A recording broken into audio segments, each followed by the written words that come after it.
ஆண்டவர் ஆபிரகாம் பண்ண வாக்குத்தத்தம் கிறிஸ்துவுல நிறைவேறணும். கிறிஸ்துல நிறைவேறணும். அப்போ ஆபிரகாம் ஜீவனுள்ள போது, பூமியில் இருக்கும் போது அந்த வாக்குத்தத்தம் நிறைவேறுச்சு.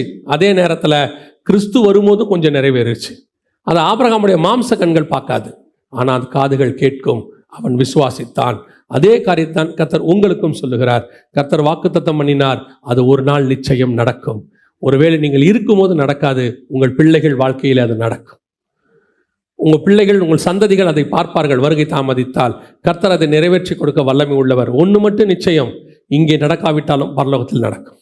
சிலர் சொல்கிறாங்க, ஆண்டவர் எனக்கு வாக்கு பண்ணியிருக்கிறாரு, அது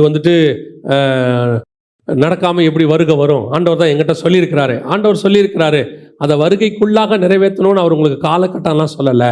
அதை ஸ்பிரிச்சுவலாகவும் நிறைவேற்ற வல்லமை உள்ளவராக இருக்கிறார். நீ வானத்து நட்சத்திரத்தை போல சந்ததியை பார்ப்பார்னா அவர் அப்படி பார்க்கல, பேரன வரைக்கும் தான் பார்த்தாரு. ஆனால் அந்த சந்ததி கிறிஸ்துவே.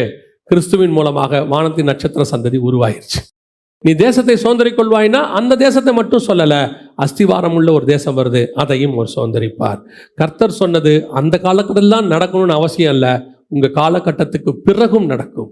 அவர்களுக்கும் அது நிறைவேறும். உங்களுக்கு நிறைவேற வேண்டியது உங்கள் காலத்தில் நடக்கும், உங்கள் பிள்ளைகள் காலத்தில் நிறைவேற வேண்டியது அவர்கள் காலத்தில் நடக்கும்.